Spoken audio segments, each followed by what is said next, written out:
Merci à tous les camarades ici présents. Parce que le thème est important à aborder. En principe, ça ne pose aucun problème.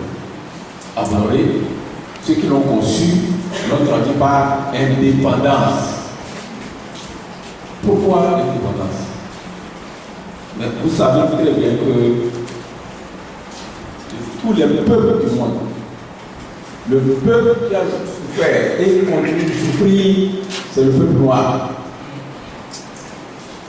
Nous avons connu la traite des Arabes. C'est le premier. Ils achètent des noirs pour les vendre chez eux.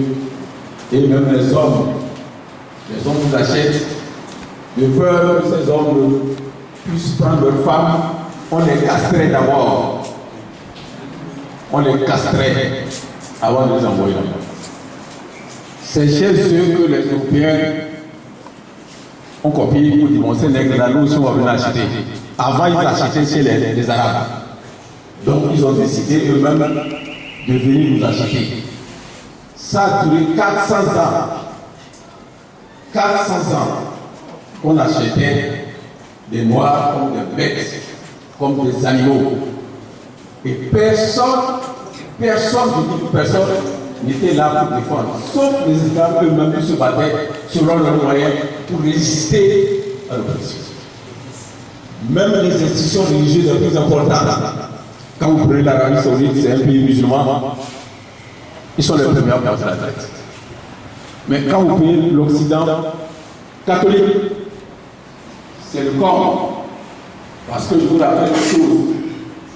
Il y avait un roi portugais qui s'appelle Duantel, qui s'est converti au christianisme. Et lui aussi vendait les noirs. Les gens lui ont dit, mais écoutez, la Bible dit que nous sommes tous issus d'Adam et Ève. Est-ce qu'un chrétien peut vendre son prochain? Alors le roi Duantel, embarrassé, écrit au pape Nicolas V pour lui demander de l'éclairer. Le pape a répondu dans une bulle que les noirs, ce sont des animaux, c'est des marchandises, qu'on peut les vendre, on peut les transmettre à qui de droit.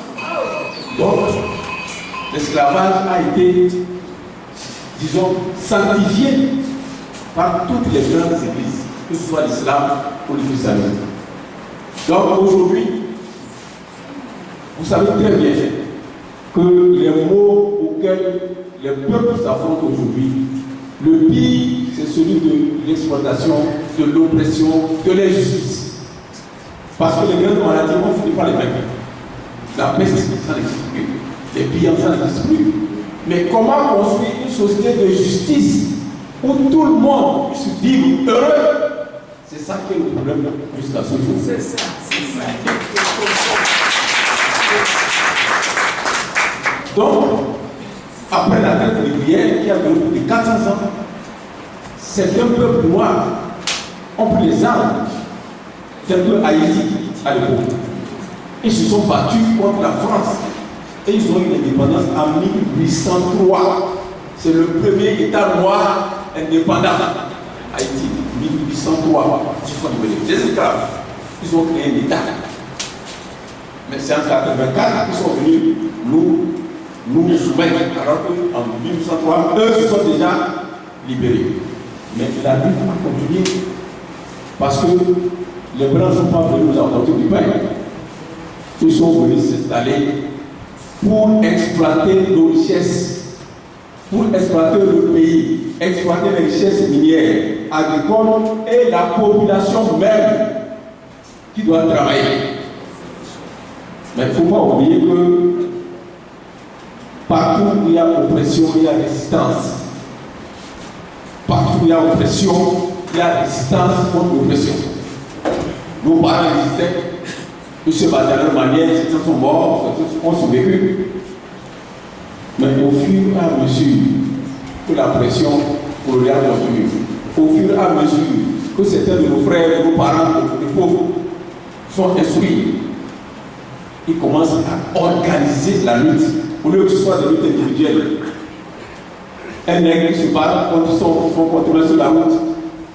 Il faut organiser le peuple pour qu'enfin nous aussi on soit indépendants. Comme Haïti aussi est indépendant depuis 1803. C'est un pays de noirs. Mais cela ne plaisait pas aux colons. C'est normal. Parce que nous étions nous faisons partie, nous croyons que nous sommes leur propriété. Leur propriété physique, nous-mêmes, plus nos richesses. Parce que vous ne pouvez pas oublier que le général Lamine avait dit que les races supérieures ont un droit vis-à-vis des races inférieures. Et quand on a classé les races, la dernière, c'est la race noire.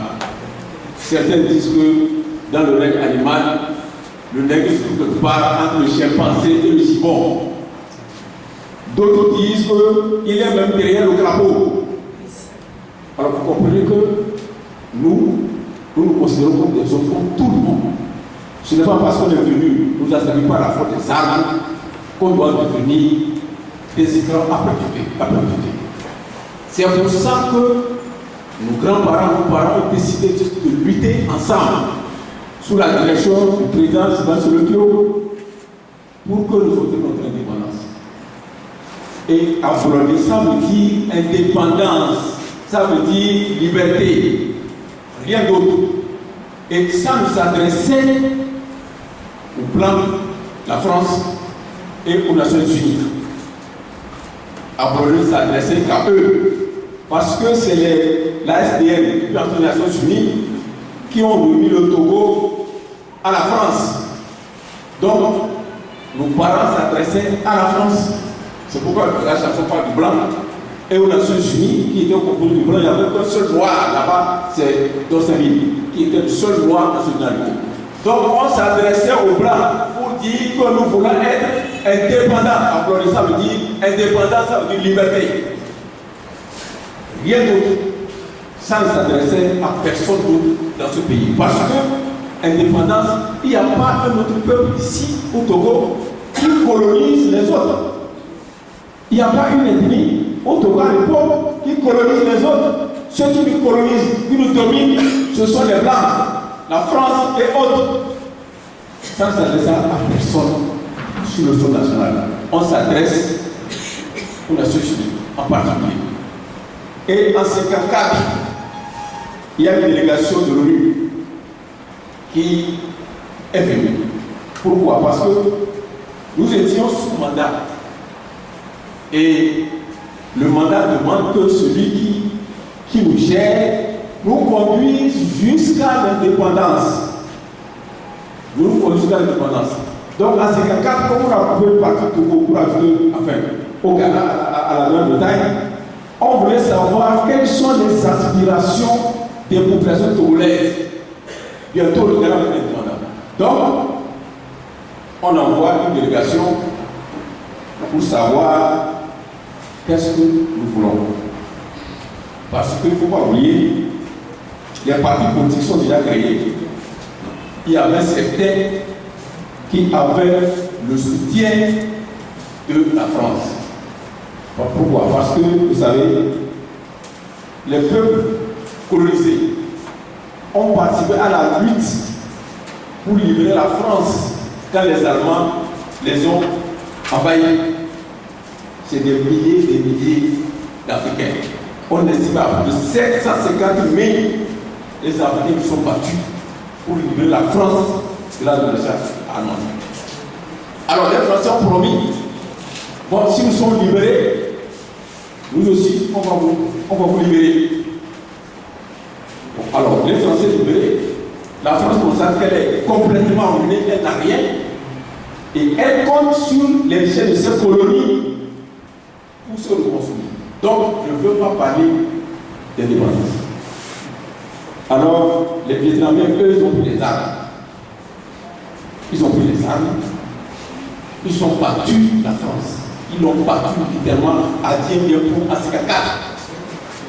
Alors, dans l'armée coloniale française, qui battait toute la guerre là-bas, dont certains Togolais dans cette armée, il y avait des Algériens aussi qui étaient colonies, qui ont participé à la guerre au Vietnam.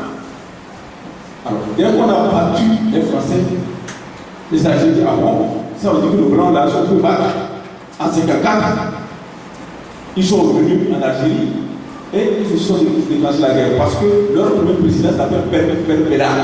Ben Bella faisait partie de l'armée coloniale algérienne qui a fait la guerre en Indochine. Donc ils sont rentrés, ils ont pris les armes contre la France. Parce que si on les a battus là-bas, nous ne sommes plus battus. Au même moment, les gens ont pris les armes au Cameroun, au Kenya. Alors les Français se sont dit, mais si on ne fait pas attention, si on ne desserre pas un peu les taux, la France va être complètement ruinée. On vient de sortir une guerre ruinée. Si ça va continuer avec le colonie, ça sera la catastrophe. Donc ils ont trouvé l'astuce, c'est de relâcher un peu. C'est de relâcher un peu, nous donner certains droits de l'administration, patati patata, créer certaines écoles, tout ça là, pour que nous soyons convaincus, parce qu'ils ont dit qu'ils sont venus nous civiliser. Ils sont venus nous civiliser. Donc ils ont pris certaines dispositions, et en particulier le Togo, ils disent bon voilà, on va vous donner ce qu'on appelle l'autonomie. C'est-à-dire, on va vous laisser élire une assemblée locale. Et les électeurs sont déterminés par le gouvernement colonial, c'est lui qui décide qui va voter, qui ne doit pas voter. Et quand vous aurez ce gouvernement local, on va le Premier ministre, on aura un gouvernement. Et ce gouvernement-là va gérer le pays. Mais les postes de souveraineté sont dans la main de la France. La défense, les finances, les affaires étrangères, l'éducation, la justice, c'est la France. Ce qui reste, c'est les travaux publics, l'agriculture, le consort. Vous vous entendez? Vous comprenez? Et elle dit, maintenant que nous sommes sortis de la guerre, la France est libérée, on nous a soutenus. Maintenant, je ne veux plus qu'on parle de colonie. On va plutôt parler de communauté. Donc nous allons créer une union française. Et dans cette union française, les pays colonisés seront dedans, ils ne seront plus décolonisés, ils seront membres de l'union française. Est-ce que vous comprenez?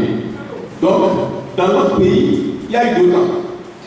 Le camp des partis pro-français, c'est-à-dire l'UCPN de M. Niati et le PTP de M. Toubisky, ont adhéré à l'Union française. Ils ont fait une charte, ils ont parlé de la charte de l'Union française, et ils ont organisé une conférence à Brazzaville. Et à Brazzaville, lorsque De Gaulle a présenté cette charte, il a dit que dans la charte de l'Union française, toute idée, je le cite, toute idée d'indépendance, toute idée d'autonomie est à écarter. C'est ce qui a été dit avant la vie. Toute idée d'indépendance, toute idée d'autonomie est à écarter. Mais chacun se bat, vous savez, la politique, c'est la lutte des intérêts. Ceux qui sont proches de la France ont applaudi, ils sont d'accord. Parce que maintenant on a un gouvernement local, ils sont ministres sur cela, et ils sont d'accord. Et le temps du culte du président Olympio, ils ont dit non, nous c'est l'indépendance. Et parce qu'ils parlent d'indépendance devant la délégation des Nations Unies, mais nos populations ne parlent pas français. Donc ils ont cherché l'équivalent pour dire que applaudir. C'est ainsi qu'en 1954, devant la délégation de l'ONU au Togo, pour savoir qu'est-ce que nous voulons, mais Santos a dit, je le cite, nous sommes un peuple jeune et dynamique. Nous ne voulons pas être des morts vivants. Pour le peuple togolais, la question de l'indépendance est une question de vie ou de mort. Applaudez, applaudez, applaudez, trois fois.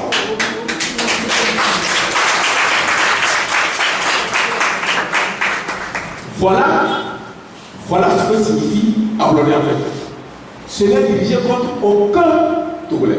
Ça c'est clair. Mais pourquoi ça pose problème aujourd'hui? Vous savez,